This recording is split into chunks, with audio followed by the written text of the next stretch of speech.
असलेल्या मराठा आरक्षणाचा लाभ मिळणार नाही, तर कुणबी नोंद नसणाऱ्या मराठ्यांना आरक्षण मिळणार असल्याचे महत्त्वाचे विधान मुख्यमंत्री एकनाथ शिंदे यांनी केले आहे। मराठा समाजाचे मागासलेपण सिद्ध करण्यासाठी राज्य मागासवर्गीय आयोगाने केलेल्या सर्वेक्षणाचा अहवाल मुख्यमंत्री एकनाथ शिंदे, उपमुख्यमंत्री फडणवीस यांच्याकडे सादर करण्यात आला। या निमित्ताने आयोजित पत्रकार परिषद बोलवताना मुख्यमंत्री एकनाथ शिंदे यांनी विधान केले आहे। यावेळी उपमुख्यमंत्री देवेंद्र फडणवीस हे सुद्धा उपस्थित होते।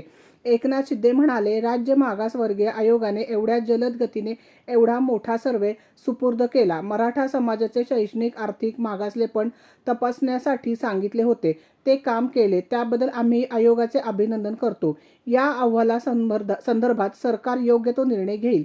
यासाठी 20 फेब्रुवारीला विशेष अधिवेशन बोलवण्यात आले आहे।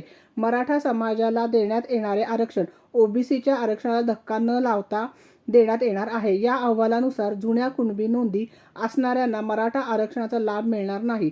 ज्या मराठा आरक्षणाच्या कुणबी नोंदी नाहीत त्यांना वेगळे आरक्षण देण्यासाठी सरकार निर्णय घेण्यात असल्याचे एकनाथ शिंदे यांनी सांगितले। रणनीती न्यूज चॅनेलला आजच सबस्क्राइब करा आणि रहा अपडेट।